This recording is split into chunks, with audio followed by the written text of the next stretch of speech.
దేవుని పరిశుద్ధ నామానికి స్తోత్రం.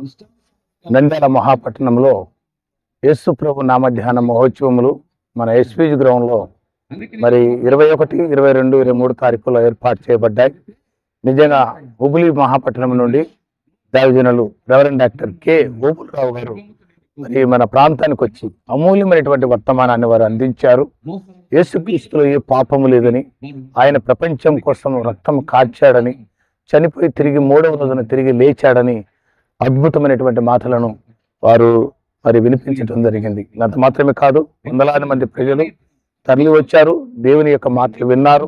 నిజంగా మన ప్రాంతానికి, మన పట్టణానికి ఆశీర్వాదకరంగా ఉండాలని అనేక మంది పరిశుద్ధులు, క్రైస్తవ బిడలు మోకరించి కన్నీరు కార్చి ప్రార్థన చేశారు.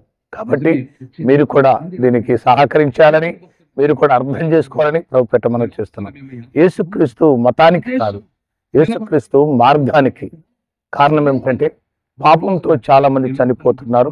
వారు మరి తాకుడుతో చాలా మంది, జూదంతో చాలా మంది భయంకరమైనటువంటి నరహత్యలతో చనిపోతున్నారు. వారు ఒక మంచి మనస్సు పొందుకొని దేవుని రాజ్యం చేరాలన్నటువంటి మరి కాన్ఫిడెన్స్ మీదనే సువార్త సభలు జరుగుతూ ఉన్నాయి.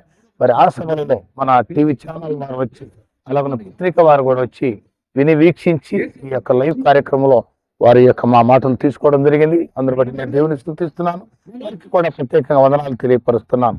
మరి ఈ సభలు ఆంధ్రప్రదేశ్, తెలంగాణ రాష్ట్రం, తమిళనాడు రాష్ట్రం, మరి కర్ణాటక రాష్ట్రంలో కూడా యేసు ప్రభు నామధ్యాన మహోత్సవములు జరుగుతూ ఉన్నాయి.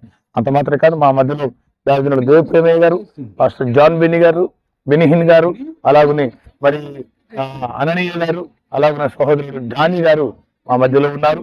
మరి ఎంతో మంది దైవసేవకులు కూడా వచ్చారు. దాన్ని బట్టి నేను దేవుని స్తుతిస్తున్నాను. నేను కూడా విని యేసుక్రీస్తును అంగీకరించి మీ పాపానికి యేసుక్రీస్తు యొక్క రక్తం ఎంతైనా అవసరం ఉందని గ్రహించాలని ప్రభుపేట మనం చేస్తున్నాం. దేవుడు మీ అందరినీ సమృద్ధిగా దీవించి ఆశీర్వదించి బలపరచును గాక. దేవుని చిత్తమైతే మనం అందరం పరలోక రాజ్యంలో కలుసుకుందాం. దేవుని నామాన్ని మహిమపరచుదాం. God bless you. గాడ్ వందనములు చెల్లిస్తున్నాం.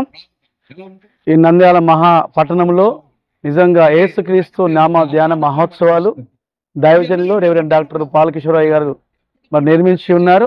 నిజంగా దైవజనులు, గొప్ప గొప్ప దైవజనులు, విస్తారమైన ప్రజలు ఈరోజు వచ్చి దేవుని వాక్యం వింటా ఉన్నారు. మరి నిజంగా సత్యాన్ని గ్రహిస్తూ ఉన్నారు. మరి వచ్చిన అనేకులు దీవించబడతా ఉన్నారు. రోగంతో ఉన్న వాళ్ళు బాగుపడుతూ ఉన్నారు. చక్కటి ఆత్మీయ గీతాలు, పరిశుద్ధాత్మ అభిషేకము, ఎన్నెన్నో ఆత్మకార్యాలు జరుగుతూ ఉన్నాయి. ఇలాంటి ఘనమైన కార్యాలు నంద్యాల పట్టణంలో జరగడం ఎంతో సంతోషకరం.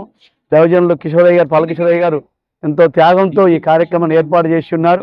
దీన్ని బట్టి దేవుని నామానికి మహిమ కలుగును గాక.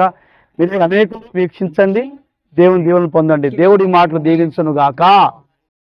నా ప్రభువును నజరేయుడైన యేసుక్రీస్తు నామములో మీ అందరికీ శుభాభివందనాలు తెలియజేస్తూ ఉన్నాం. మరి ముఖ్యంగా మరి మీడియా మిత్రులందరికీ కూడా నా హృదయపూర్వకమైనటువంటి వచనాలు తెలియజేస్తున్నాను. గత 3 రోజులుగా మరి పాల్కిషోరన్న మరి యేసు ప్రభు ధ్యాన మహోత్సవాలు ఈ ఎస్పీజీ గ్రౌండ్ లో నిర్వహించబడడం, అలాగే చాలా మంది దైవజనులు, అలాగే సుదూర ప్రాంతాల నుండి అనేక మంది ప్రజలు మరి ఇక్కడికి రావడం, మరి కర్ణాటక ప్రాంతం నుండి మాస్టర్ గోపులరావు గారు మరి ఈ ప్రాంతానికి వచ్చి గత 2 రోజులుగా వారి వర్తమానం వినిపించడం చాలా సంతోషదాయకం. ప్రజలు ఏ విధంగా జీవించాలి, ఏ విధంగా నడవాలి, మరి దేవునికి ఎలా మరి దగ్గరికి రావాలి, మరి జీవితంలో ఏ విధంగా మరి మలుచుకోవాలి, మార్చుకోవాలనేటువంటి అనేకమైనటువంటి సత్యాలను వారు తెలియజేశారు. ప్రతి ఒక్కరు కూడా మంచి మార్గంలో నడవాలన్నటువంటి సదుద్దేశంతో మరి వారు మాట్లాడడం జరిగింది. మరి చాలా మంది ఆ మాటలు విని ధైర్యపరచబడ్డారు, ఆదరించబడ్డారు. చాలా మంది కూడా మరి వారి జీవితాల్లో గొప్ప మార్పును వారు అనుభవించారు. అందుని బట్టి దేవునికి వందనాలు, స్తోత్రాలు చెల్లిస్తూ ఉన్నాం.